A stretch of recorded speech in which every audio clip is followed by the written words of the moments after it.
My name is Melissa. I'm HealthWare's registered dietitian and personal trainer. This is our Heart Healthy Nutrition class here the first Wednesday of the month. Have a great class planned for you today, all my show and tell items. I'm going to aim my camera up just a tiny bit so my head doesn't get cut off. Just a little bit. Whoopsies. There we go. I think that might be a little better. Hopefully. All right. Otherwise, I was going to have to slouch the entire class. Okay, so today our topic is dietary fats, otherwise known as the fat that we eat. And we are going to be talking about the different types. So there are three main categories of the fats that we eat. We have trans fats, which we'll discuss first, unsaturated fats, we'll discuss next, and saturated fats. Today we'll briefly be discussing each of the types with extra attention on saturated fat, since that is often the one that causes the most problems for people and trips people up the most. So let's get started with trans fats. Trans fats are the types of fat that we should avoid completely. That is just the way it is. These are truly the bad fats. If we're going to be calling food bad, trans fats are bad. They do not benefit us in any way. Our bodies do not need trans fats. They can actually be harmful to our health. Definitely not helpful, but even harmful. Okay? In fact, the FDA is requiring food manufacturers to actually phase out the use of trans fats in the United States, and the World Health Organization, or WHO, is working to have trans fats removed from all global food sources by 2023. When you look at food packages, typically these days, we have actually gotten quite a bit better in our food manufacturing. It was a really big thing a couple of years ago, and there really aren't a lot of trans fats in our foods anymore. There still can be, but for the most part, things have improved, at least with this type of fat. Trans fats were primarily found in certain types of fried foods or processed snacks, things that are packaged, and baked goods, like pastry items. Thanks to the FDA and the WHO, though, trans fats have become much less common, like I was just saying. So once in a while, you will find something that does have trans fat in it. However, if you read the ingredients on the food, you might, yes, okay, sorry. My notes messed me up. Okay, yes. You may actually find some trans fats lurking in foods. It won't necessarily say it on the nutrition facts label because manufacturers are allowed up to 0.5 grams of trans fat per serving without having to list it. So they could say that there is 0 trans fat in a product when in fact it could have up to 0.5 grams. And depending on the serving size, that actually can add up to a couple grams depending on what you're eating or how much of it you're eating. If you read the ingredients list on the packages of your foods, you can actually see if there is trans fats in your food just because of the ingredients. If you see the words partially hydrogenated oil, any type of oil, that is a sneaky name for trans fat, and you really should avoid that food. Any food that contains partially hydrogenated oil in any way is not something that we want to be eating. That is trans fat. I don't have any items. I looked in my pantry. I don't have any examples of foods in my house that contain trans fat, which I guess is great. Yay. I was hoping to have one to show you. So I know that many years ago, I know that there was a product that was in the stores that I would shop at. It was a non-dairy, so a vegan substitute of sour cream. It was a sour cream vegan brand, and they had trans fat in the product. And it was like actually an amount. It wasn't just listed as, you know, hidden in the ingredients because it was so small. It was actually like 2.5 grams of saturated fat per serving, which is actually quite a lot. So I remember, I think it was when I was in nutrition school, I remember seeing that product at the store and thinking, my goodness, why is this in our store? Especially if it was a vegan product. Anyway, I don't have anything to show you as an example today though. I generally don't buy anything that contains any types of partially hydrogenated oil, as I suggest that you don't either. Sometimes it can be difficult to know because we buy products that don't necessarily have labels, like bakery items or things like that that might be fried, prepared already, and are just presented for purchasing, like donuts, that kind of thing, pastries. So it's a little harder that way, but in general, things that are fried, pastry items, it's possible they could. But again, we are getting better in our food manufacturing to keep the trans fat products really, really reduced. Okay, enough of my trans fat soapbox. Next, we're going to talk about unsaturated fats. Now, on the total opposite end of trans fats is our unsaturated fats. So if we have a spectrum of dietary fat, we have trans fat over here, very, very bad, and then all the way on the opposite end is our unsaturated fat. That's our good stuff. We do need to eat some amount of fat for our overall health, and these unsaturated fats are that good fat that we should primarily choose from. Within the unsaturated fat category, you'll typically see them divided into two categories sometimes on a nutrition label. Again, food manufacturers are getting better about listing out the different types of fat. And the two categories are monounsaturated fat and polyunsaturated fat. You may have seen those or read those. They are quite a mouthful, I know, but that's what they are. Monounsaturated fat, polyunsaturated fat. Mono and polyunsaturated fats are those heart-healthy fats that you primarily hear about, even though they're not necessarily called monounsaturated and polyunsaturated. When we're talking about heart-healthy fats, that's the type that we are talking about. And those are only found in plant-based foods. Some good sources of unsaturated fats, both polyunsaturated and monounsaturated, are avocados, all types of nuts and seeds, extra virgin olive oil, ground flax seeds, chia seeds. Those are all really great sources. If you do choose to eat meat, oysters and fatty fish like tuna, salmon, mackerel, sardines, those also contain the polyunsaturated fats. But based on the latest research we have, I do recommend choosing plant-based versions of these mono and polyunsaturated fats rather than the animal ones, just for your best overall health. So I have quite a few examples of these. So the oils, I had mentioned the extra virgin olive oil. This is the one that you should use a lot, primarily for lower heat cooking or like salad dressing preparations. Extra virgin olive oil is what you want. On this label, it even actually lists out the different types of fats. And I'll show you because not every product does this, but I do think it's interesting when they do. So you can see, that's not really in focus, is it? Hopefully that is. So in 1 tablespoon, 120 calories you can see, and then you can see it's really small, but listed are total fat grams, 14. And then it does have some saturated fat.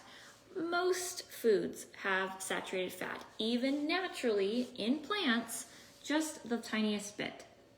Trans fat, they list as 0. And then you can see the polyunsaturated fat and then monounsaturated fat. And you can see that the monounsaturated fat, I hope you can see that, it is 10 grams It's a little blurry, isn't it? It's 10 grams of monounsaturated fat that are within the total fat, and that's a lot. But the monounsaturated fat is heart healthy fat. So if you're gonna be doing oils, I recommend extra virgin olive oil or an avocado oil. That's what this one is. Very, very similar fat content to the extra virgin olive oil. It again has 10 grams of that monounsaturated fat in this particular one. So those are the two oils that I recommend. And then within the same spectrum of the monounsaturated fats, I mentioned the ground flaxseed. It doesn't have a huge amount of fat in it, but it is pretty much all mono and polyunsaturated fats. So ground flaxseed, great choice. Same story with the chia seeds. If that's something you're into, you can put them in smoothies or your oatmeal, whatever you really want. Make chia seed pudding. Sometimes can be tasty. Chia seeds are another great option for a heart healthy fat. And as I mentioned also, any of the other seeds or the nuts. So I've got two examples, raw cashews and raw walnuts. If you're going to be doing nuts, you do want to make sure to get, I recommend, the ones that are unsalted. Nuts can be really highly salted and a lot of sodium, way extra than you need, and the nuts have flavor on their own. You don't need to have the salt with them. You can buy them toasted or roasted, and a lot of times they'll have roasted nuts that are unsalted, and those are great. Raw is also a great option. And again, these are primarily those healthy fats for us, the mono and the polyunsaturated. Same story with the nut and seed butters. So like a peanut butter, this one lists actually the mono and the polyunsaturated fat separately. This is the Trader Joe's peanut butter or the almond butter. Any of those are great choices, but, and I think I might talk about this later, you do want to make sure that you're careful with the nut and seed butters that you purchase, because they may not be only the healthy fats. I think I'll talk about that in a minute. We will get there. I know you're going to be waiting in anticipation now. So, other types of healthy fats that I mentioned would be like avocados. Those are great for us. Almost everybody likes avocados. Those are a super healthy fat. Great. Yes, I think that's all in my unsaturated fat category. So more of the plant-based versions of those healthy fats. The fish is fine, but I recommend more of the plant-based stuff. The fish, you can also get some of those, the mercury, the heavy metals in fish, so it's not recommended that you eat a lot of fish. If you really want to boost up your healthy fat intake, I really do recommend going towards the plant options, the healthy oils, nuts and seeds, avocado, those things. And now let's talk about saturated fats. This one I'm going to talk about a little bit more because it is really important and something that I find I talk a lot about in our healthware office. So saturated fats, thinking back to that spectrum between the bad, the trans fat, and the good unsaturated fat, we're talking about saturated fat. So between bad and good, the saturated fat is somewhere here-ish, right? It's not good. It's not as bad as trans fat, but saturated fats are something we do need to keep to a minimum. Saturated fats have been researched quite a lot, and yet there is still conflicting evidence on what their true impact is on heart health. Like many nutrition things, it's always evolving, we're always learning new things, but the evidence we have so far is what I'm talking about. What we do know is that the intake of saturated fats can and does cause an increase in your LDL cholesterol levels, otherwise known as your bad cholesterol. LDL is our bad cholesterol. So we know that saturated fat increases those levels. It also can increase inflammation in the body. Both of those factors, high LDL and inflammation in our body, may increase your risk of heart disease and stroke. Okay, not either thing that we want. Some studies have even indicated that saturated fats can have a negative impact on other areas of our health, like our mental health, our appetite, our metabolism. More research is needed, but there is some research now that does point to those being affected as well. And I know that we all want to keep our mental health, our appetite, and our metabolisms as healthy as possible. So which foods do contain saturated fat? Animal-based foods. As a blanket statement, animal-based foods contain saturated fat. So any red meats, beef and lamb and pork and poultry, the skin of poultry. Lard, it's not used as much these days, but some people and some restaurants still do use it. Butter, cheese of any kind, cream, whole milk products, milk and yogurt, or reduced fat dairy products too, like milk, yogurt, sour cream, those sort of things. All of those items, as well as egg yolks, I didn't mention that one, all of those items contain saturated fat. Now, the exception for this realm of animal products is non-fat dairy products. So non-fat yogurt, non-fat milk, those don't contain saturated fat because they contain zero fat. There are also a few plant-based products that contain saturated fat, as you saw on one of the containers I held up. Plant-based items can contain saturated fat as well, but primarily coconut type of items. Coconut oil, palm kernel oil, all those tropical oils is what they call them, palm and coconut. Those contain very, very high amounts of saturated fat.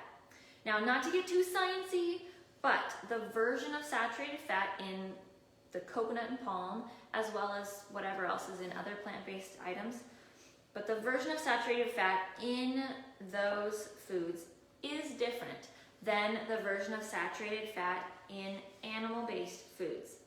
The saturated fat in plant-based foods like coconut oil are medium-chain triglycerides. You may have heard of MCT oil, comes from coconut. Medium-chain triglycerides.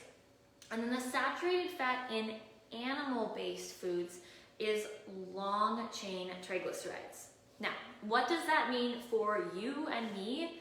It means that the body may actually react slightly different, perhaps in a better way, when we eat the plant-based saturated fats versus the animal-based saturated fats. However, the bottom line is that they still can and often do increase our bad cholesterol levels, even the coconut oil. There is some research that coconut oil raises both the good and the bad. But again, bottom line, it raises your bad cholesterol, which is really never something that we want. Okay, for heart health, the American Heart Association does recommend limiting our intake of saturated fat to less than 6% of our daily calories. What does that look like? If you eat 2,000 calories in a day, for example, the maximum amount of saturated fat calories is 120 calories. What that means in grams of fat, because that's typically how we see our fat written on a nutrition label, 13 grams of saturated fat or less. And that's if you're eating 2,000 calories a day. Typically women, we don't need, that's as a general statement. So a typical woman, adult, usually eats less than 2,000 calories. That's not a totally blanket statement, but a lot of women's needs are less than 2,000 calories. So we should be eating less than 13 grams of saturated fat per day. I recommend everybody eat less than that per day, less than the 13 grams of saturated fat. Now that may sound like quite a few grams of fat, but in food terms, 13 grams of saturated fat is found in these amounts of foods. 13 grams of saturated fat is in 1 tablespoon of coconut oil. I'll even show you. I will prove it. 1 tablespoon is our serving size. Oh, it's so small. 1 tablespoon is our serving size, and there are 13 grams, you may or may not be able to read that. There are 13 grams of saturated fat in coconut oil. 13 grams of saturated fat is also found in 2 tablespoons of butter, which is very easy to eat that amount on bread or when you're cooking. 13 grams of saturated fat is also found in 2 ounces of cheddar cheese, of regular fat cheddar cheese. 2 ounces, typically 2 slices, it's not very much. Also, 3 cups of whole milk. So if you have cereal and maybe drink milk, that can add up to 3 cups right there. That's a lot of saturated fat. Or also in 8 ounces of ground beef, if it's 85% lean, which is not super lean, that also contains 13 grams of saturated fat. So you can see how over the day you can exceed your amount of saturated fat very easily if you're eating these items. You might have breakfast. Let's say you cook eggs and you use butter in your pan. That is saturated fat. And then your egg yolk, if you have 2 eggs, let's say you're frying 2 eggs, you've got your butter, you have the egg yolks that have saturated fat in them as well, and maybe you have some toast and you put butter on that, that's even more saturated fat. That's quite a few grams of saturated fat with just your breakfast. And then what if you have a sandwich for lunch? You're having cheese and maybe you're having some roast beef. That's even more saturated fat. Plus you may be having mayonnaise on that sandwich. So over that day, you can see how saturated fat can really add up. And we don't even realize it. A lot of people don't even realize that we're eating that many grams of saturated fat. I have a couple examples. That coconut oil that I showed you. Coconut milk is also something that does contain saturated fat. This is regular, full fat, unsweetened coconut milk. Typical stuff you might find like in a curry, something like that. And in a 1/3 cup, it contains 11 grams of saturated fat, which is a lot. Also, unfortunately, our beloved chocolate contains saturated fat. So in one of these chocolate bars, one of these little bars, it contains 9 grams of saturated fat. I know for a lot of people eating 1 bar of chocolate, like as a dessert after dinner, it's very easy to eat this amount of chocolate, one of these bars, and that's 9 grams of your saturated fat right there. Quite a lot. This is a vegan butter. This is the kind that I typically use when I cook, bake, whatever it is, this brand of vegan butter in particular, but it is primarily made with coconut oil, and it has 8 grams of saturated fat in 1 tablespoon. So just because a product is vegan doesn't necessarily mean it's 100% heart healthy. In general, plant-based eating is going to be a more heart healthy option, but you do have to watch out with some of those vegan products because a lot of them, the butters in particular, are made with coconut oil. Again, our bodies may react better with coconut oil when we compare it to an animal-based saturated fat, but we still need to be mindful of it and not overindulge in those things and make them part of an everyday type of thing. So, in summary, eliminating all the fat in our diet is not the answer. The recommendation for dietary fat is 20 to 35% of our daily calories. Many processes in our body rely on dietary fat to function, like absorbing vitamins, keeping our GI system running, our skin, our hair, a lot of body parts, we need dietary fat. We need to eat it.